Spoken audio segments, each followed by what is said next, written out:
he secretly dated Barbara Hale. Right now, we understand the cause of Raymond Burr's born in May. Raymond William Stacey Burr, New Westminster, British 21st, 1917, Canada's Columbia. He became one of the most recognizable personalities on television, cinematic history, leaving a lasting impact on the entertainment sector. Being raised in a modest Canadian household, Burr showed an early fascination in the performing arts were fostered. Despite the financial difficulties of the period, he pursued a career when he was younger, when acting with unwavering resolve, a path that would ultimately take him from Canadian theatre stages to Hollywood's sparkling studios. Burr's more than 5-decade career demonstrated not only his ability but also his adaptability, professionalism as well as exceptional job morale. Burr initially became well known in the 1940s and 1950s by means of his employment in dramatic and noir films. He frequently dictated antagonists, dangerous characters, or positions of authority, and his commanding presence, rich voice, and remarkable he was a memorable cinematic character due to his size.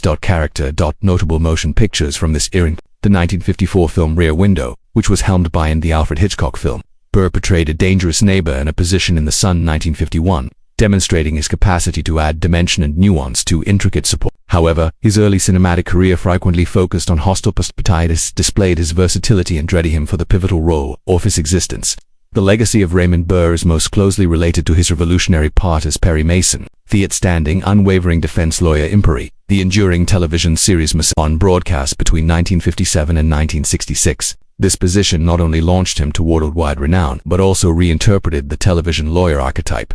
Burr's interpretation of Mason, in addition to morality, intelligence, and gravity, honesty, drawing viewers in with Azamin, who was both commanding in the legal system and quite sympathetic by it. The program itself turned into a cultural occurrence, motivating eel dramas for generations, and Burr's performance is still the benchmark for actors on television.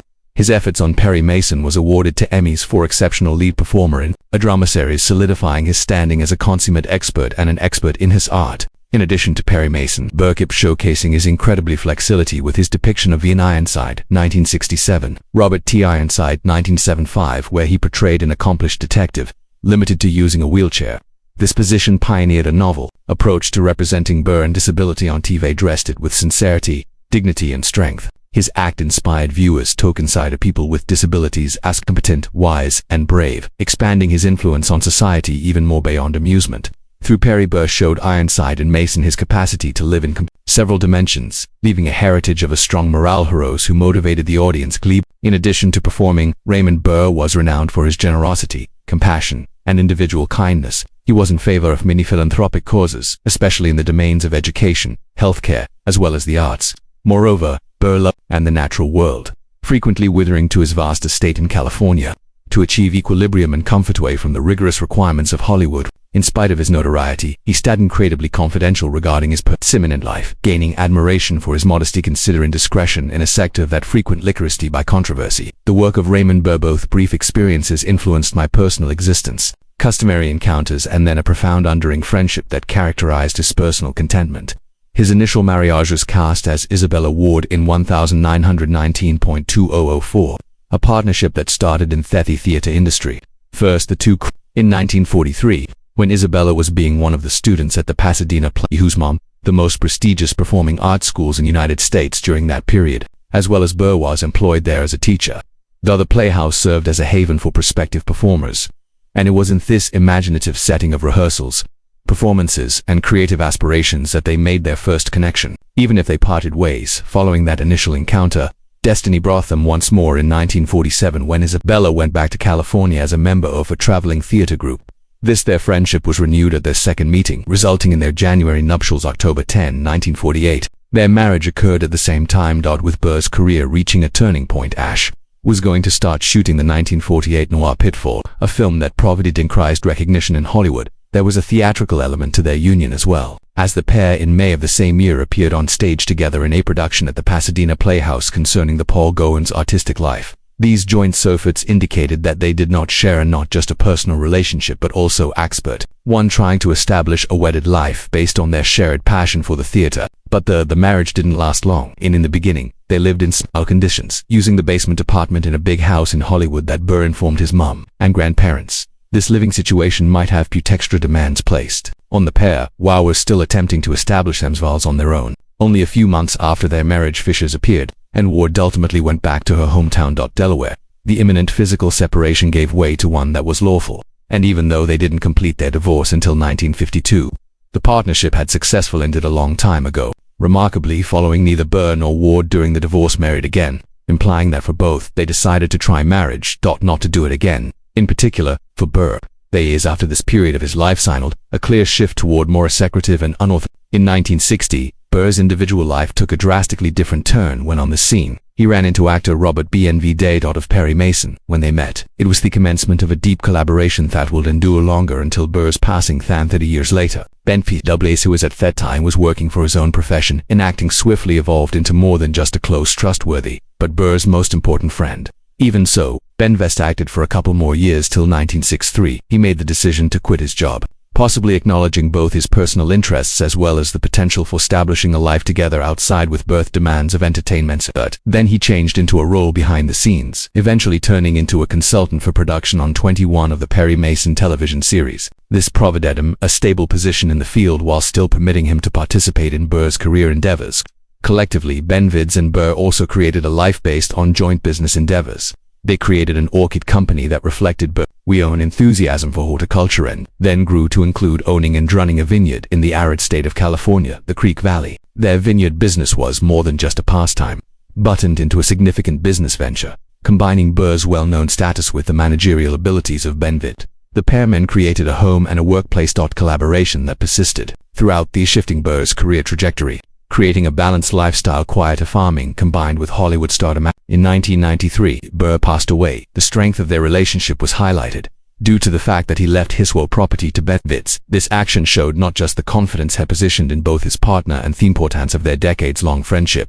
Following Burr's passing, B.N.V. paid tribute to Nami their vineyard in honor of his memory. According to sources, Raymond Burr Vineyard, simply that Burr himself could have liked his name, is not displayed on the property in abusiness acumen. However, under B.N.V.'s care, the vineyard was effectively run as a flourishing company for a long time. Finally, in 2017 saw the sale of the property, completing the Thelator section of one of Burr's greatest involved legacies. Burr, Raymond, the imposing influence of vintage television, most renowned for playing Perry in Ironside and Mason, had an intimate relationship life that was still cloaked in mystery for many years. Among the most unexpected disclosures of Burr's personal life was his covert relationship with Barbara Hale, the well-known actress who portrayed Perry Mason's devoted following de la secrecy. Their partnership, which stayed out of the public view, is now viewed in a different way, providing the understanding of Burr's personality and the decisions he took to safeguard his privacy and profession. This was addressed by Burr himself, open about a sensitive part of his life, remarks, stating that Barbara and I had an intimacy that few people have experienced. Roughly, we genuinely cared about one another, but the environment in which we lived made it impossible to discuss openly. Burr and Hale's relationship is said to have started on Perry Mason's set, where there was no denying their professional chemistry, but Burr's dedication to preserving a certain public persona, one that prominent guys in Hollywood were expected to, meant that throughout the 1950s and 1960s, any personal involvement beyond the limits of what society expects might have harmed one's career later. Burr thought about this and wrote, "At that time, appearances were crucial. Barbara was someone I liked, but I also had to traverse a universe where one mistake might reverse years of effort." This open admission draws attention to the conflict between individual preference and professionalities, demonstrating Burr's masculinity in two realms, the private public sphere and the realm of lovability. Additionally, Burr's judgment bears the partnership highlights his profound regard for Barbara Hale. He was cautious to protect her from the public examination, declaring, "I never wanted to bring Barbara into the public eye for something so intimate. Our connection was I wanted it to stay confidential." Single quotes. This decision shows not just Burr's instincts for protection, but also his comprehension of the difficulties in women in that era's Hollywood. When a romantic relationship could move a professional path, their relationship's concealment adds a depth of poignancy, implying that Burr was sincere in his love and based on consideration rather than practicality. A picture. Looking back, being aware of this covert relationship enables admirers and historians to view a more sympathetic aspect of Raymond Burr's powerful stoicness may paired on the screen. It displays a man with the capacity for deep love and devotion, prepared to forego public acknowledge to safeguard someone he cares about. Appreciated. Burr's thoughts on the subject have a sense of bittersweet wisdom. Being noticed isn't always the goal of love. The key is to remain committed even when none is aware. That's how I felt about Barbara. As the specifics of their connection revealed, it enhances comprehension of Hale and Burr, emphasizing the intricacy of personal connections behind the glitzy facade of the golden period of Hollywood. With production of his last Perry Mason in spring 1993, a television film The health of Raymond Burr started to deteriorate, notably indicating the start of a sordid period in the individual's life. A legendary performer, a representative for Viacom taking attention of the media with caution. Fat. Burr's condition could have been associated with renal cell cancer, a cancerous kidney growth that had been removed surgically only a few months prior. The same year, in February, the outlook was bleak. Following medical assessments showed that the cancer had metastasized, rapidly expanding to his liver, making it incapable of functioning and leaving doctors with limited choice past palliative care. In spite of the physical toll, he kept high exemplary fortitude and dignity, deciding to honor life instead of give in to despair at once. In a sequence of incredibly intimate farewell events, he organized a number of farewell gatherings, bringing friends and co-workers to exchange stories, giggles, and he made everyone around him incredibly happy. In the end, Burr died on September 12, 1993, at his calm Sonoma County pasture next to Healdsburg, encircled by the serene splendor of Northern California, at the age of 76. He left behind a legacy that combined filmmaking spirituality with deep personal warmth. The effects of Burr's death went well beyond his immediate. The day following his passing, our then President William III of Thea's statement from the American Bar Association declaration honoring Burr's exceptional impact on the public opinions about the legal field. Perry Mason, as portrayed by Raymond Burr, attorneys in a formal and with dignity.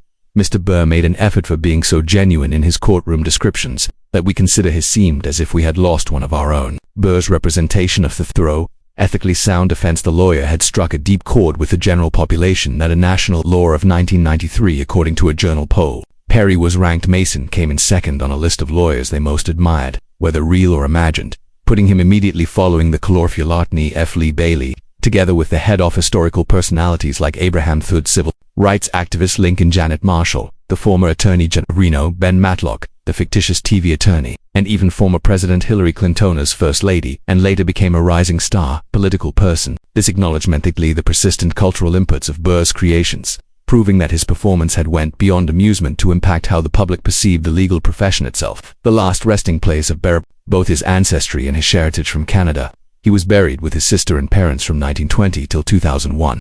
Gerald Dean worked at Fraser British Cemetery in New Westminster, Columbia, a site selected for its individual importance, and the feeling of it provided continuity for the family.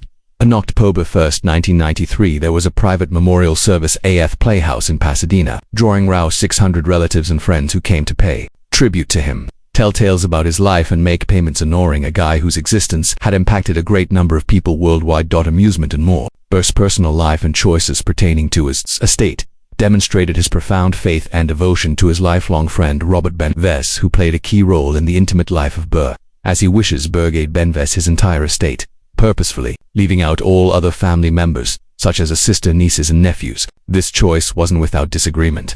The will was confronted by Burr's two children, James E. Burr, a late brother. However, their legal actions eventually proven not successful. Benves' lawyer explained that according to tabloid rumors, Burr's estate was inflated to be worth $32 million, pointing out that although significant, the fortune was probably far less dramatic. More than stated. The decisions Burr made in this matter emphasizes how highly private characteristics of his private life, showing a man who ferocious like those he loved and cherished, safe devotion above what society expects or pressures from the family.